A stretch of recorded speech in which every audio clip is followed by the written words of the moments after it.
They do not say they have transport integration because they are rich. They say they are rich because they have transport integration.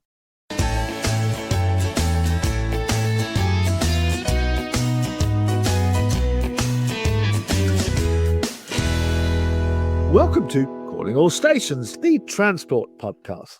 I'm Chris Green OBE, an author and journalist who has covered transport for the past 30 years. And in every episode, we try to keep you up to date with the most engaging news stories, policy developments, and interviews in the transport world. And with me is my regular co-presenter, Mark Walker, who has spent decades looking at transport policies and legislation. So, Mark, what are we covering today? Hello, Christian, and hello to our listeners. We have two main segments of this edition of Calling All Stations.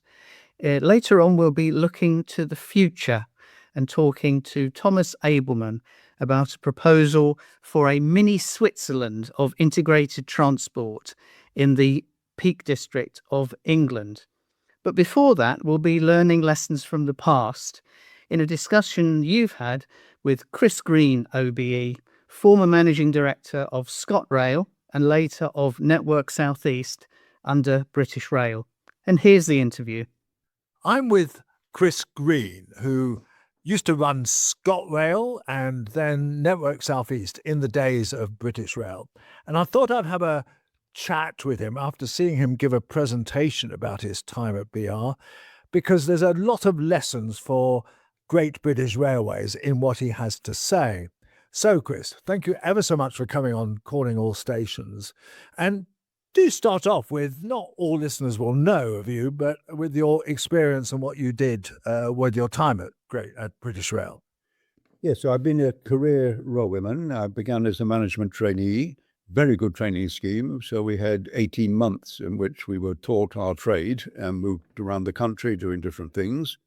Then you did things like you were freight on one day and then you'd be a assistant station master another, that sort of thing. Yeah, and it was really good experience looking back because you can't beat actually doing the job. Right. So then middle management was very much jobs that the railway chose to put you into.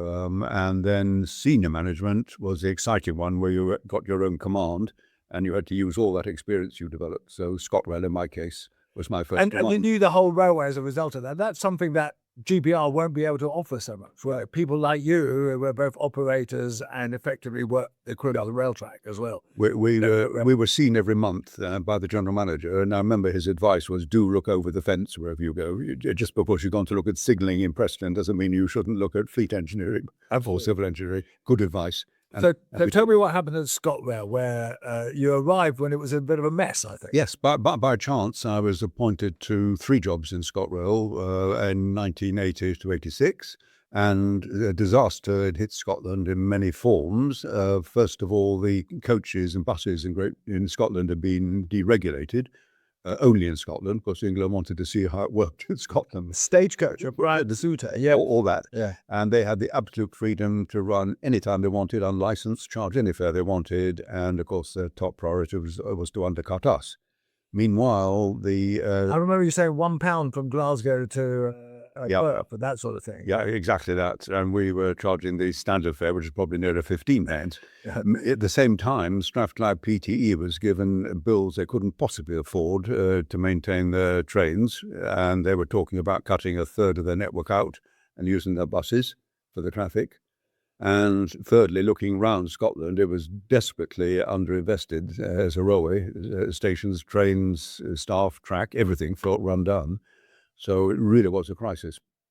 And so what did you do? You decided, I think, to either give in and basically give up or to fight. We called it flee or fight, and we was my executive team.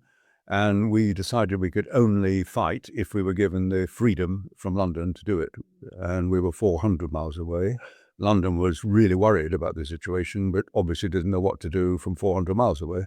We could see what needed to be done, but didn't have the freedom. So the chairman, to his eternal credit, gave us that freedom. The chairman of British Rail. Bob Root 1. Right. And he said, I want you to fight and I'll support what you do. Right. And he did. So what was your program? So we got together as an executive, and in one afternoon we decided we needed to completely relaunch ourselves as a different railway because our reputation was so terrible. And we decided in that one meeting that we wanted the name ScotRail. The name British Rail, ScotRail didn't trip off the tongue, but the word ScotRail does. And that was probably the most important decision we made. Everyone loved it. And that was whose idea was that? Well, four of us. Just So you know how these ideas get tossed around. So you didn't pay some huge consultancy? No, we didn't. And in my experience, no one person has the idea on the railway, but too big. So that was a group decision. We got that one right, I think. And to this day, if you're in Japan or Australia and say you work for ScotRail, they know exactly what you mean. And the important thing was the Scots loved it. So from being a railway they hated, we suddenly became their railway. Right. And the nation owned it. Very clever. Unions did, politicians were terrific, and the media was terrific. So suddenly we were all aligned that the nation wanted ScotRail, the new ScotRail, to do something exciting. And they wanted us to capture back the traffic. They'd seen the coaches pirate from us, and the word pirate was used. So we did just that. And for a period of time, we charged £1. I mean, really going in with this. We just empowered ourselves to do it. And at some point, we had to make up the loss, but not in year one. So we fought back hard with the coaches. We had big advertising campaigns. We smartened up 300 stations, every station, smartened up every train. And we then dared to advertise. So the National Tourist Board started promoting ScotRail from America and Australia and New Zealand and everywhere. And we suddenly became a destination. So cutting a long story short, the freedom we were given enabled us to push back the coach competition, increase income by 20%, and use that income to invest. So we got into a virtual circle. Right. But there's no way we could have done that with committees and writing letters and asking for permission. We had to be trusted. Right. And that was trusted by British Rail 400 miles away. Yes.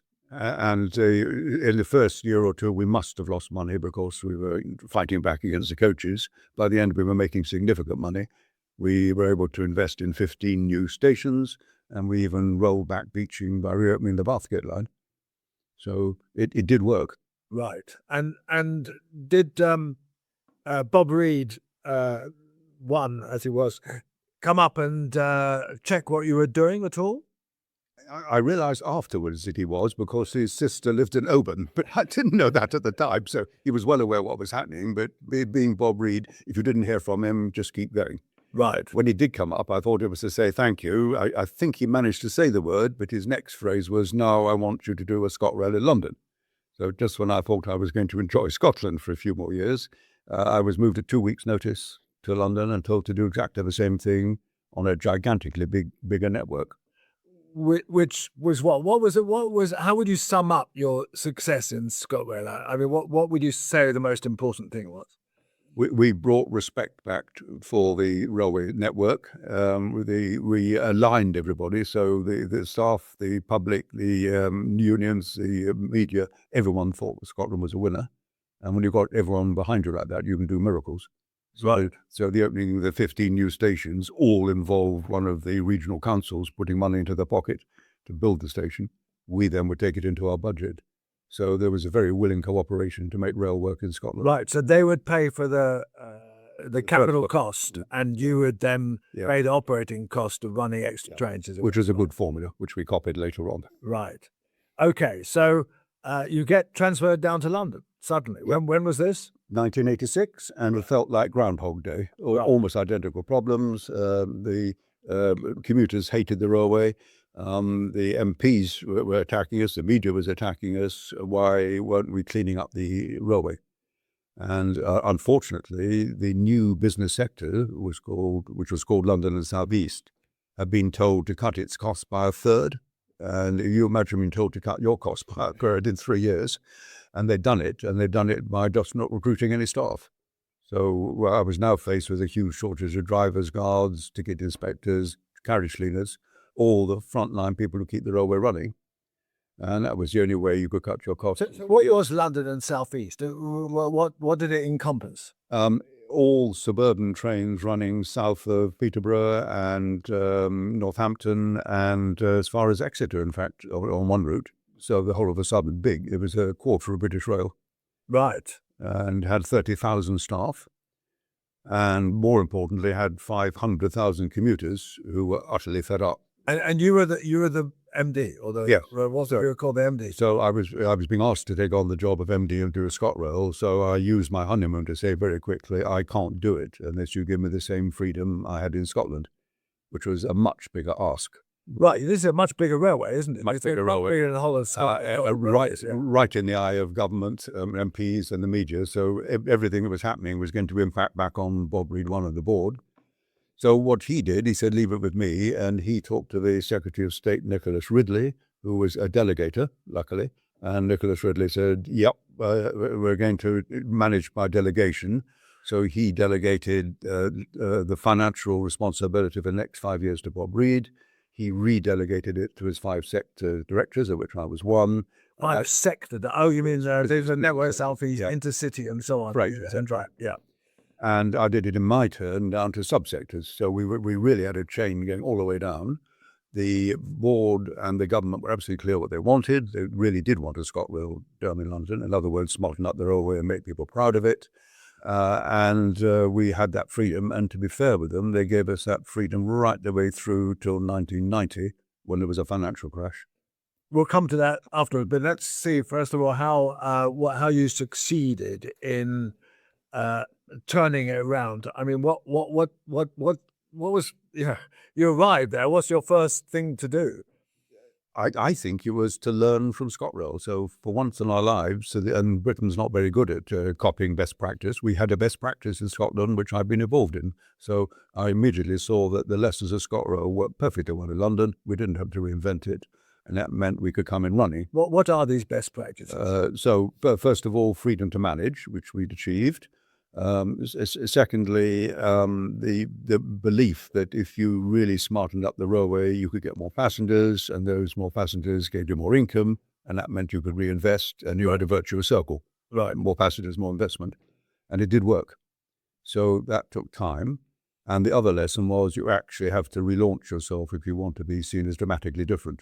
Right. So how did you do that in the Southeast? This time we didn't just sit down for an afternoon and choose the name, because there wasn't an obvious name. So we asked 11 of the best agencies in Britain to come in and advise us, and they came in within 6 weeks. So within 6 weeks of arriving, we'd come in running, looking for a name, a brand, a marketing plan, and a partner who could work with us. The one who won was J. Walter Thompson. And they were all pitching with the contract. So you nicked their best ideas. So we had 10 free consultants, one we paid for. Right. And they were all excellent, loads of good ideas. J. Walter Thompson won. They had 200 names listed, and they'd researched them all, and they said the best one was Network Southeast. And that was the first time I'd heard of the name. And we decided after some thought, not the same day, but over a few days, that this was the right name. We liked the brand they had, and we loved their marketing campaigns. They were really gung-ho. So we said, you're appointed. And they said, sorry, we're not going to accept because we don't want to be tarred with the reputation of your product, which is terrible. Rundown trains, cancellations. So then they bid for the contract. They said, oh, no, we don't want to do this. Unless you improve the... Exactly that. So they said, unless you can improve it. And they were right. So we should have spotted that, but there wasn't time. So we then said we would give ourselves 100 days to get the product improved, and we called it Operation Pride. And we said to all 30,000 staff, the absolute priority for the next 100 days is performance, performance, performance.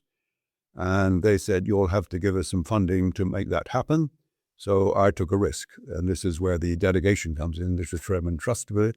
I gave myself an extra £10 million we hadn't got on the basis that I could get it back through extra income, either by the end of the year or at least the next year. And it proved to be the next year. That enabled us to put back all the missing staff. We recruited like mad for drivers, guards, ticket inspectors, cleaners, all the ones that the government had forced us to take out 3 years earlier. And the staff then started walking tall. They started cleaning up the stations and doing the things that we needed doing because they saw hope. And the passengers picked up the message, and so did the media. So after 100 days, it did look a lot better. And J. Walter Thompson accepted it was going to get better and better as the months went by, and they accepted the contract. Which was for what? To give you an image? To relaunch the Network Southeast brand in a way which transformed people's perceptions. So we wanted people to see clean trains, clean stations, punctual trains, smart staff, get more income. And the absolute key in London was to get more income in the off-peak.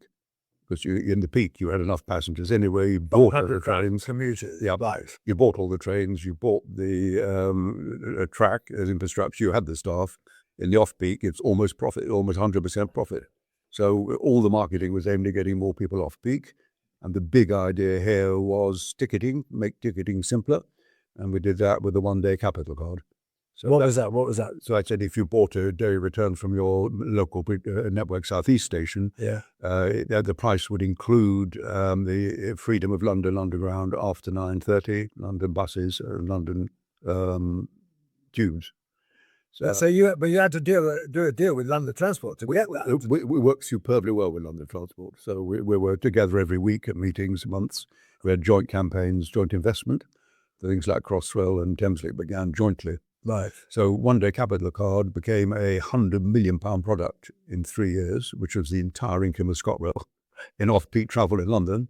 What was really exciting was 20% of those passengers were new to rail. Right. And they'd been attracted by the Walter Thompson advertising and the smarter product they found when they tried it. And it was super simple ticketing, simple advertising. Really, What was the slogan at the time? Do you remember it? is swanning around London. So Right, with a swan poster. Yeah. so after London, why not swan around London on a one day? Right. There's a picture of a swan of it. Yes. And then we decided we'd go a bit further, and we invented the network card, which said after 10 o'clock, because we were starting to get a rush hour at 9:30, after 10 o'clock, you can go get a third off all your tickets. And then that started to fill up. So we said after 10:30, you get free car parking. And that was an absolute winner. You couldn't do that today because we had space. Because all the car parks are full. Yeah. And in those days, it was run down and there was loads of space. Right. So that got people moving, and there was huge goodwill in that. Because these were seen as really good offers. People brought their families, and we had network days where you could travel anywhere in the network for £3, etc. And of course, everyone went to the Isle of Wight, which got very overcrowded, but it was a nice idea. And Now, whose idea was all this? You personally or your team? it's a team. No, you toss these ideas around over a coffee, and I then said yes. And the important thing is we were left to do all this. And at one time we did double check. When saying they left us up, saying please can You we do didn't this? have to say, "Oh, can we have a network day, please?" So the one rule was you must live inside the budget. I'd have been out if we'd. Although you just said you bust your budget by 10 million, but that was for 1 year. So yearly. So taking 1 year in the other, I think was the phrase. We kept well within the 5-year plan, and then we invested like mad in better stations, and we had to do up 900 stations. We couldn't do them all at once, so we tried to think how we can make an impact, and the answer was red lampposts. So suddenly all 900 stations appeared with red lampposts, and then with red clocks and red seats, and we'd got our brand image and the name Network South East. So you very quickly painted all the lampposts on all the stations. Because, and I should have said this earlier, the big thing about Network South East, it's the one and only time there's ever been one organisation for the mainline trains in London. Right. They've all been separate routes. You had the Great Western route. And Of course. Different companies. Yeah. Suddenly we had one, and we were like London Transport, like a donut. We were the outer circle of the donut. And London Transport was the inner circle. And on the whole, my passengers almost all use the Underground, and a great chunk of the Underground passengers use mine. So at the end of the day, it's one network. Right. So we put this map up in all the stations, and then we said, here's a network day so you can explore.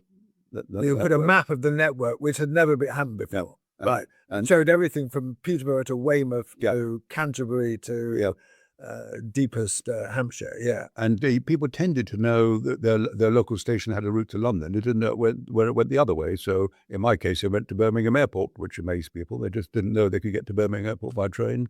On other routes like Ashford, they might not know they could get to the coast at Margate. Right. All these things. That really worked. And then we put out a public manifesto, which we printed 750,000 copies, gave them to every passenger and staff, and said, "Well, you just handed them out." Okay, yeah. right? Really? Right. Yeah. Anyone with a hand was given one, And this committed us to what we were going to achieve over the next 5 years. So what sort of things did that have in it? So we said we will upgrade every single train we possess, so something smart. We will employ a huge number of additional cleaners to make certain you can see out of the windows. We employed heavy cleaning gangs for stations with their own vans to get around. We said there'd be a new networker train, which is now the networker Kent 465, of great fame, which became our mascot. And that was a £1 billion investment in those days. And that required the Secretary of State to go to Margaret Thatcher in the Chequers and get her endorsement, which he did. Right. And which she did. So did he persuade her? I wasn't there, but it certainly worked. And he came back and just said, go out to tender fast, which we did. So those trains became our symbol. People saw this as a really modern railway, radically different to the old slam door trains on the route. And our image was never higher, I think, than in 1990. We really had, by then, modernized virtually every station and every train. And we were starting to talk about the big projects like CrossRail and Thameslink for the future. But then... Well, in 1990, it all looked so tremendous. And then suddenly we found that everything went to pieces in one go. So basically the national income went wrong. So there was a financial crisis and a recession. And that meant less commuters into London. Yeah. That meant less income. And it meant the Treasury did what it always has to do in these crises and stopped investing in public industry. Yeah. So suddenly we were told overnight, no more investment. And it's all about putting fares up and not incurring cost.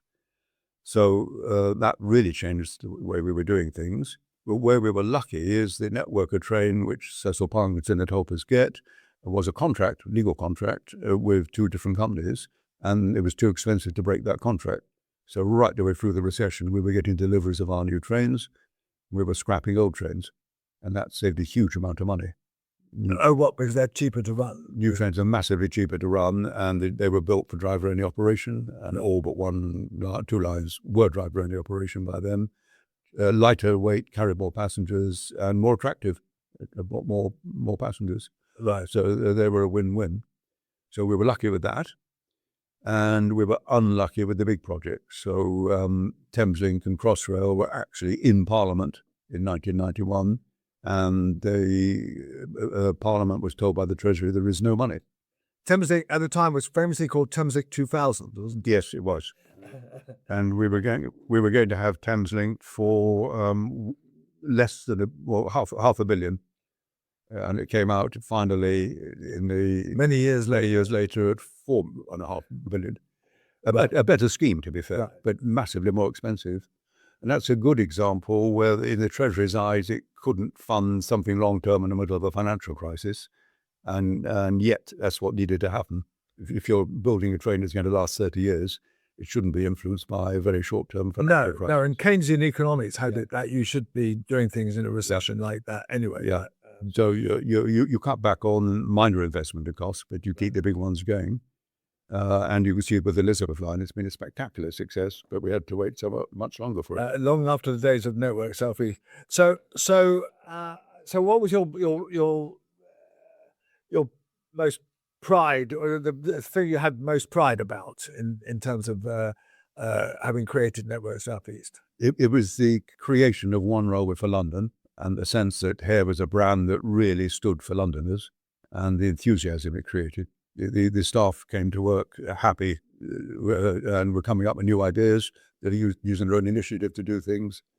Stations were opening, which I didn't know we were opening. Of course, the subsectors had the authority to do these things. And so you had how many subsectors? 6. Right. And they had quite a lot of authority. Yeah. So, for example, if they really couldn't get the outside of the trains clean, they had the authority to buy a carriage wash machine for £500,000. Right. Install it and do it. They didn't need to come to me, and I didn't need to go to the Treasury. Today, you would have to go to the government to get that authorised, and that means business cases and probably 6 months. Right. In my case, the subsectors could produce a 1-page to me saying, we're going to do it. Any objections? No, off you go. Done. Right. So that worked well. That's why all the trains got clean, for example. And there are plenty of other examples like that. So it brings us on nicely to 2026. Because basically, Network Southeast, along with Intercity and everything, was abolished in the mid-90s by privatisation, and we all know that we don't have a franchise railway for the next 30 years. But then we're getting Great British Railways again. So what do you think are the lessons now for Great British Railways out of this experience, and can we learn from that? Yes, we can. History never fully repeats itself, so we've got to accept that it'll be different. It's a different world, yes. It's not as powerful as British Rail. But I think the big lessons from my time in ScotRail and Network Southeast are that, A, you've got to have a full alignment between what the government wants the railway to deliver and what we think we're delivering and what the Treasury can afford and what the staff and unions understand. So if you've got that alignment... So, that's a wonderful story, Chris, but what are the lessons for GBR, and can they be replicated? But I think you have to get yourself aligned with government. What does government want? Because at the end of the day, government's paying the railways a very high subsidy. So what's the railway for? Can you agree what you want to do for the next 5 years, which is the life of a government, effectively?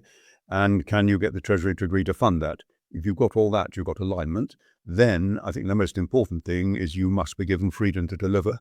We don't want the government in any part of itself, Department of Transport or Treasury, pulling up the vegetables to see if the routes are still working. One of the ironies of rail privatisation is that there's tended to be even greater check on what is invested in than under British Rail. Yeah, and it's never been worse than now. So post-COVID, where there was a huge deficit and the government was in trouble, the reaction was to double guess and triple guess everything. Right. Wrong.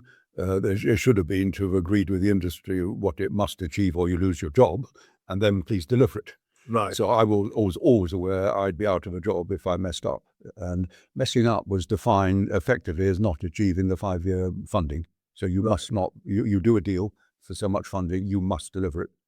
Within that envelope, you want total freedom. But so you think government has to give GBR a kind of a medium-term budget? Yes, and the freedom to deliver it. And a government shouldn't be double-checking everything. They should be saying, are you still within budget? And very broad picture, how are the other parts working? Not double-checking that every train's on time, because that's the railway's job to do that. Secondly, the government does need to recognise that income is just as important as expenditure. There's a tendency in government when things are going badly to say not interested in any new scheme which involves income growth. You only want to... I've heard many examples of that. You gave me some earlier today. There's a lot of examples of that where they just don't consider income. Yeah. So when Thameslink was first opened between the tunnel between Farringdon and Blackfriars, we were told we could only have that investment.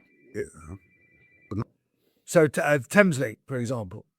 Yeah, so when we wanted to reopen the new tunnel between Farringdon and Blackfriars, which is the core of Thameslink, the Treasury just wouldn't hear about it unless we could make the case on cost reduction.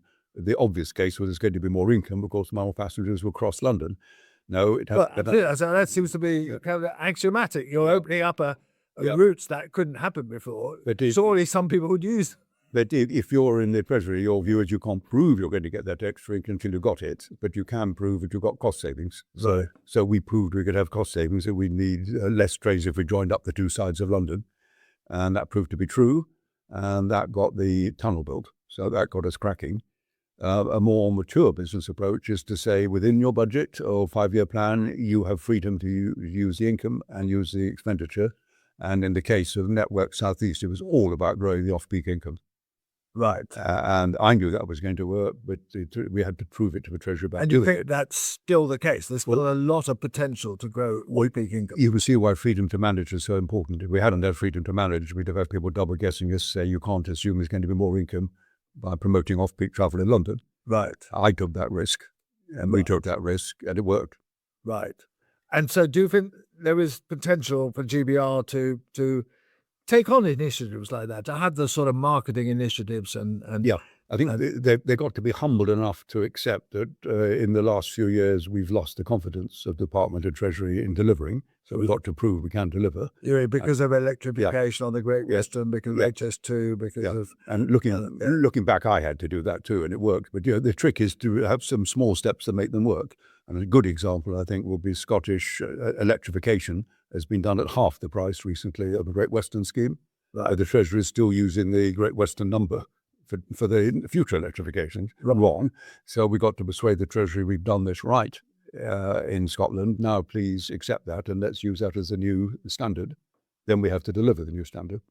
Isn't one of the problems that, I mean, you're part of a generation of managers who all went through the BR graduate training scheme. I mean, do you think there are the people out there to run the new integrated Great British Railways? Yes, I do. So I have a lot of involvement with the new generation, and I find them pretty inspirational, and they are just as good, probably better than us, and they're really, really frustrated they aren't being given the freedom we had. So we achieve much more than they can because we had the freedom to show you what we could do. And if only we can get there, and there's got to be some trust in this, and we got to accept that jobs are at risk if we mess up. So probably your most fundamental message is create GBR and then earn the freedom to manage. Right. And that requires good management, but it also requires ministers to agree to do that. Yeah. And it's not going to be done overnight. You've got to take it in bite-sized chunks. You earn it for a small scheme, then you earn it for a middle-sized scheme, and then for a bigger one. There's lots to go for. There's huge income opportunities still on the railway. So you're quite excited by this? Yeah, I think we got a really good team. Let's free them up to manage. Well, that's a great place to end on, and on the dot of half an hour, Doris. So absolutely perfect. And thank you very much for being on Calling All Stations. Christian, that was a fascinating discussion. What were your main takeaways, having had a little bit of time to think about it? Well, and as I've written in my rail column on it, because it was such an interesting interview, I thought it needed maximum exposure. I think the absolutely key point he makes and stresses all the time is that rail managers under Great British Railways have to be given the same sort of freedom that he had. He did all sorts of innovations, but as he said to me, if I'd had to write letters or ask for meetings with Treasury officials before I did anything, I would never have been able to do any of it. And that's how he was able to really transform both these railways. And as he says, I mean, they were both in crisis when he arrived, ScotRail and subsequently Network South East. And, they needed somebody with that kind of managerial skills to transform them and then really bring them to good health. And of course, it was interesting, wasn't it, to hear how British Rail had nurtured this sort of cadre of managerial talent through its graduate training scheme so that they could train people up, then let them loose actually to run the various parts of the British Rail organisation, as Chris indeed did. Yes, and I asked him about this. I said, are there the people to do this? And he said, look, he's met a lot of them.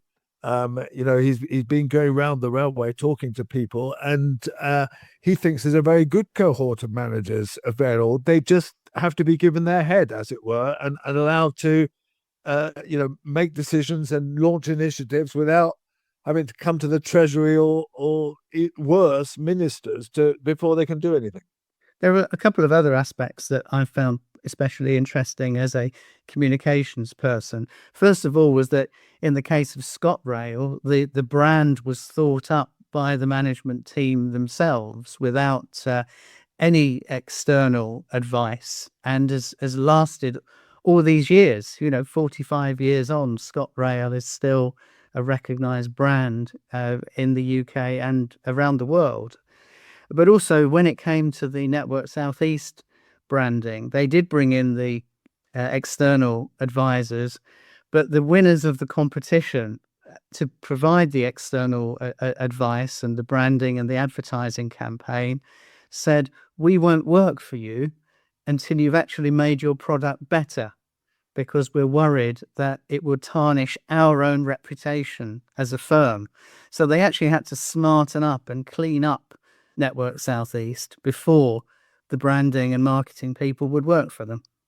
Yes, I thought that was a brilliant story, and there's always that thing that is mentioned that they painted lampposts at all the stations, like literally hundreds of lampposts, and just giving, and benches, and just giving things a lick of paint kind of transformed places, and I can see that today. Some stations kind of do look a bit run down and sad, and if you just you don't have to kind of completely rebuild them. You just have to kind of give them a bit of TLC. And let's hope that that is something that under GBR happens, because just creating that impression of the railway, sometimes you go to stations and you can't find them. That happened to me the other day. I went to Newmarket station and I was cycling down the main road towards it. And then there's no signs as to where that actual station is. And it's actually down a very small road, kind of, about 100 yards. But there was no sign to say, oh, the station's that way. And I had to ask some dog walker, where's the station gone? I could see the railway. I couldn't see the station. So it's those sort of things, that really, really are essential. I always think there ought to be, trains to X, Y, and Z are from here, big signs up, all that kind of thing, because GBR must be seen as a success. It's a very important initiative for the Labour government, and it must be seen as something that kind of wins people over. Now, your second interview deals with the transport system of the future. And it's a discussion with Thomas Ableman, who's the founder of an organization called Freewheeling, which helps to transform public transport. Thomas has undertaken a study in how we could import some of the great ideas for integrated public transport, which have been deployed in Switzerland, and bring them to the UK. And here's your discussion with Thomas. Okay, I'm with Thomas Ableman, who has developed a concept to improve rural transport, indeed public transport in rural areas, which has always been a very difficult conundrum for local authorities and transport people to solve. And he's been to Switzerland to see how it operates there, and he's come back with the idea of mini Switzerland, which he wants to kind of test out in the UK. So, Tom, just tell me first of all, what brought you this idea, and how your trip to Switzerland has influenced you. Absolutely. Well, yeah, I was in Switzerland on holiday, as I often am, because as someone who doesn't drive through choice, it's one of the only places you can go where, as a non-driver, you have exactly that same sense of freedom to go anywhere you like, whenever you like, that car drivers in the UK are used to everywhere, including rural areas. But it's something that there is no equivalent for in the UK at all. I was in Pashpels, which is a small village of 475 people in Graubünden, which is a heavily rural area of Switzerland, about half the population density of Scotland. And Pashpels, like every village in Switzerland, has a hourly bus service. This bus connects to two different railway stations, meaning you have a service in each direction, so actually roughly every half hour to a station. The one I used was the train to the local market town, Thusis. That bus arrived at Thusis station at 59 minutes past the hour. As it arrives, the train pulls into the station. You have a seamless 3-minute connection from immediately outside to the platform, and then the train departs to the local major city of Chur at 2 minutes past the hour, which means you can get from Pashpels to Chur every half hour in 45 minutes, all day, every day. What was that? I presume this was the lovely yellow buses with post bus on the side. Absolutely. The vast majority of rural buses in Switzerland are still run by Swiss Post. Though, if anyone has ever used a post bus in the UK, and typically in rural Scotland, this is nothing like a British post bus. It's a very different experience. Very modern, large, double-doored bus full of people. Was it full these- of people? There were lots of other people on the bus with you. Yeah, absolutely. These buses are well used. You know, this is not standing room only, but this is get on the bus and have to find a seat. This is, I was with my daughter. This is, are there two seats together territory. These buses are well used all day, every day. They run from about 5 a.m. through to midnight. And this is entirely typical. Every single village in Switzerland of 300 people or more has an hourly bus that connects to the local railway station, and it meets the train at that station perfectly. So the bus arrives, the train arrives, you get on the train, and in the other direction, the train arrives, you step outside, the bus is there waiting for you, taking you to the village. I think of it. And all as a these bit people like on the bus, all these people on the bus were mostly hopping on the train into town. Right? Not mostly. Some were going to Thusis, which is kind of what a bus in the UK is the only thing you can do. It always goes to the local market town. That's it. But a lot of them were going onto the train. And of course, they were also connecting onto the other buses, because all the buses from all the villages arrive at the same time and they all leave at the same time. Oh. So everyone, see, if you imagine, in Britain, you have a local bus to your village. It's probably runs 2 or 3 times a day at best, often once a week. That bus only goes to one place, the market town. Whereas in Switzerland, they all connect with each other and they all connect with the train. So everyone can go everywhere, every hour. And I mean, everywhere in Switzerland, because those trains then themselves connect up with the intercity trains perfectly.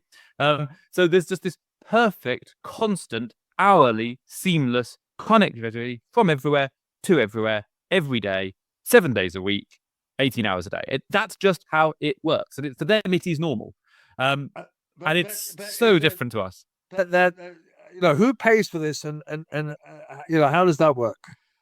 Yeah, so it's roughly 50-50. 50% comes from the taxpayer, 50% comes from the fare payer. Now, they have much better statistics overall. But if you look at the UK, it's not that different. You talk to bus operators in the UK, about half their revenue comes from the fare payer, half comes from the taxpayer. And if you look at our railway network, we're not far off that figure either. It is not a perfect comparison, but we're not in a dramatically different place. Now, obviously, the 50% are both much bigger there. Their fare box is much bigger and the subsidy line is bigger. But for their 50-50, they get transformationally better outcomes than we have. In the UK, a rural bus is barely used. I was on a bus recently in Scotland. I went to Tinebrew, which, if you've not been there, is a stunning little village in Argyll. I went 4 times on this bus, which takes about an hour to get to Tinebrew from the nearest market town. Of the 4 journeys I made, 3 of them, I was the only passenger on that bus. And if I hadn't been there, that bus would have done the entire hour's journey completely empty. Whereas in Switzerland, they are packed. And so, yes, the taxpayer makes a substantial contribution, but the taxpayer gets a perfectly seamlessly connected country for that 50%. But they're a rich country. They can afford this, and we can't afford this. Of course, that's entirely true. But here's a really interesting thing, okay? Listen really carefully. This is so important. On my podcast recently, I spoke to Helmut Eichhorn, the chap at Swisspass, CEO of Swisspass, which is the Transport Integration Authority responsible for ticketing information across Switzerland. And the final question I asked him was, how should we do, if a country wants to do Swiss-style transport integration, where should they start? What's the first thing they should do? And I quote what he said precisely. He said, the first thing you should do is to ensure that your people and your politicians understand that this is the way to become a very wealthy country. They do not say they have transport integration because they are rich. They say they are rich because they have transport integration. And that is not me saying that. That is them saying that. That's brilliant. Right. Brilliant.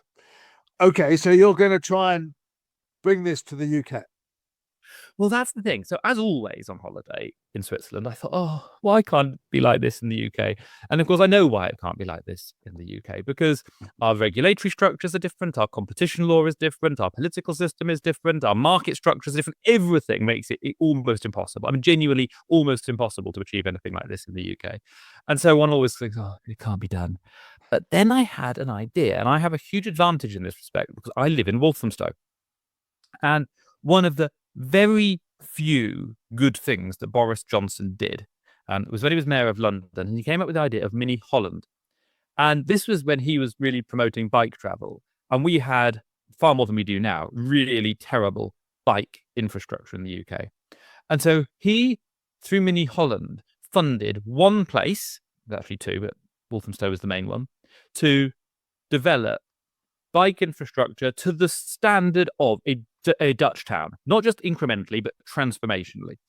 And that's exactly what's happened here where I live. So every main road in Walthamstow has fully segregated bike lanes. Every residential area is a low traffic neighbourhood. There are beautifully designed modal filters everywhere.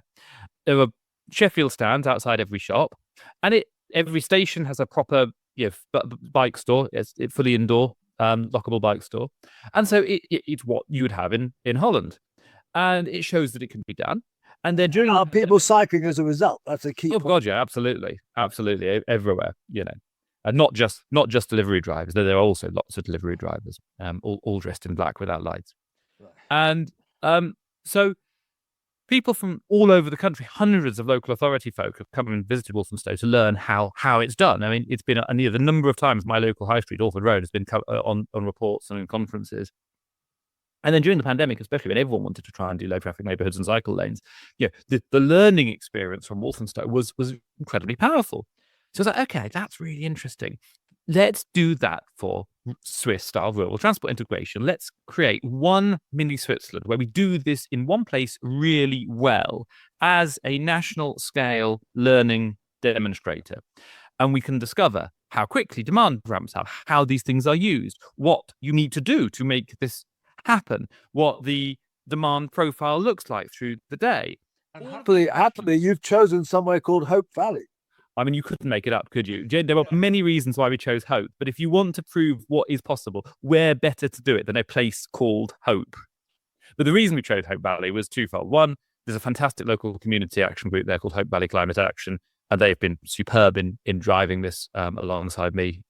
Roger Clark, their trustee, is the sort of co-leader of this project with me, because I put out a call saying where wants to do this. And the second reason, Hope Valley is just perfect for a mini Switzerland demonstrator, because tell us about Hope Valley and where it is. Yeah, so Hope Valley is in Derbyshire. Though if you look at a railway map, you would not think of it as Midlands, you'd think of it as North, because it's on the line that connects Sheffield and Manchester. And the residents don't look to Derby or Nottingham as their local cities. They look to Manchester and Sheffield as their local cities. Crucially, it already has the hourly frequency train service that is essential to a Swiss-style transport system. You have to have a regular hourly train service for the Swiss system to work, and they have that already. It has 5 stations along the route, all very rural. It has a large collection of villages, most of which are not adjacent at the station and are connected by very, very poor quality, disconnected bus services that don't meet the trains.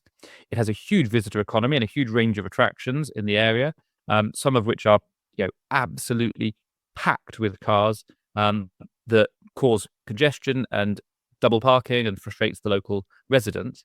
And Sheffield and Manchester, which are the end of this line, have 30% of people in each that have no household access to a car. So these people are unable to reach all of these wonderful places that are on their doorstep because the transport doesn't provide it for them. So there's so many reasons why Hope Valley is the perfect place to demonstrate this. But it has many of the same challenges that all of rural Britain has, of people disconnected from opportunity because of poor transport. But how can you break this deadlock? I mean, we have a very different structure. We're not Switzerland. We don't have integrated kind of concept.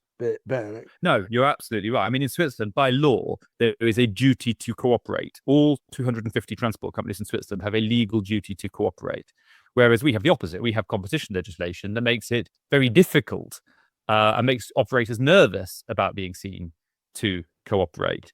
So it's not easy. So what have we done so far? We've come up with what the model looks like. We've come up with the transport plan for the Hope Valley with the Swiss model, which, the core features of the Swiss model are hourly service, perfect integration at stations of timetabling, full ticketing and fares integration between rail and bus, every day, high quality. They're the core features you need to get right. So we've developed that plan, and we did so thanks to a grant from the Foundation of Integrated Transport that, as a project, we won. We have developed a wonderful little voluntary team who have been, there's some really great people from around the industry, and you can see their names in the Mini Switzerland report, which you can find if you go to www.freewheeling.info /mini-Switzerland. You can find the full report there, and you can see all the people who've been involved in creating it.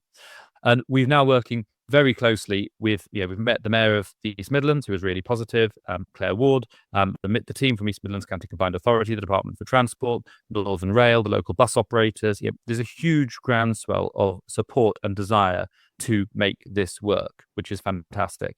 I'm not promising it'll happen tomorrow. I'm not promising it'll happen at all, because there's a lot of work to be done. But everyone who needs to want this to happen is wanting this to happen. And lots of conversations are happening right now involving me, HVCA, and our voluntary team with all of those organizations on a literally daily basis to work out a way in which we can make this happen.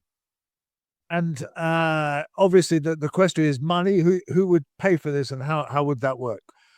The only way this is going to work is a coalition of the willing. There's a whole load of different organizations, and I've listed most of them just now, who want this to happen and have a stake in making this happen. It can't just be the local combined authority, EMCCA, because while this is in Derbyshire, this is the whole point of this, is that it is a national scale learning demonstrator. It can't just be DFT, because it happens in a place and that place will get most of the benefits from it. The local operators obviously have an interest in this happening and will gain commercial opportunity if there's more bus service in the local area, but it can't just be a commercial opportunity, because if it was commercial, it would already be happening, and it doesn't. Everyone who I listed there has a reason why this should happen. And the only way this is going to work is if everyone chips in to make this happen. Well, that's a fantastic kind of ambition, and I'm really impressed, and I wish you all the best with it. Just was a last question. If it were to happen, how quickly do you think you could bring it about? I mean, in one sense, the lovely thing about this is it can be done quickly. As long as you already have the hourly frequency train service, it's bus contracts. The existing tendered bus network in the Hope Valley expires in October, so there will have to be a new tender starting in 2027. So in theory, it could be 2027.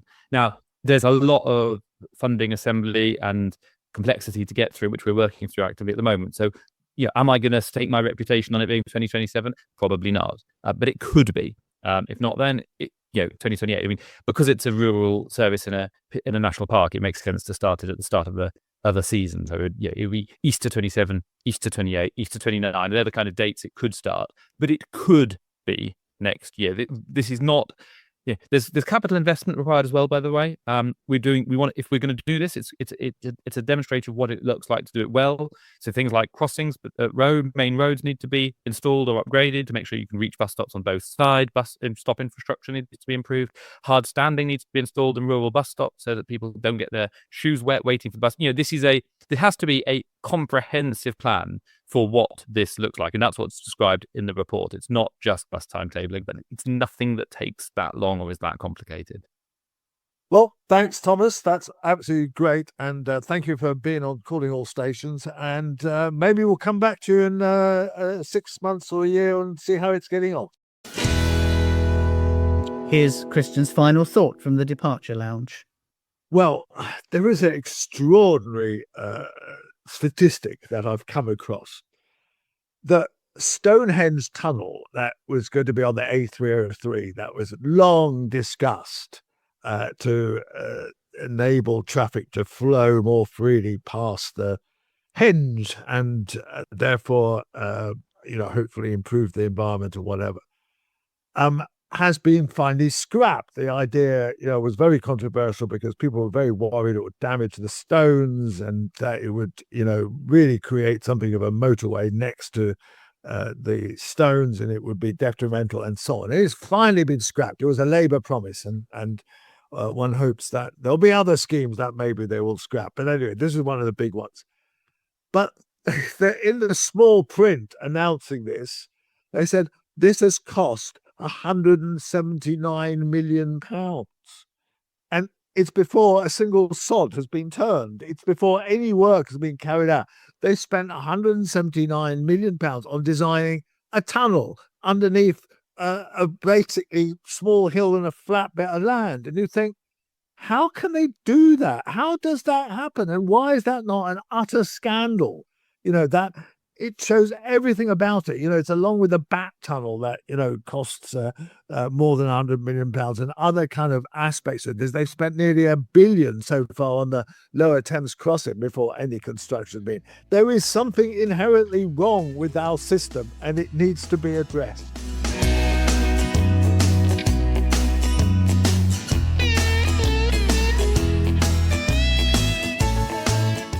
Thank you for listening to Calling All Stations, the transport podcast with Christian Warmar, which is produced by Cogitamus Limited, a leading provider of public affairs consultancy services in the sector. We hope you've enjoyed this episode. If you have, please do consider giving us a 5-star rating with whichever platform you use. Do follow us on social media.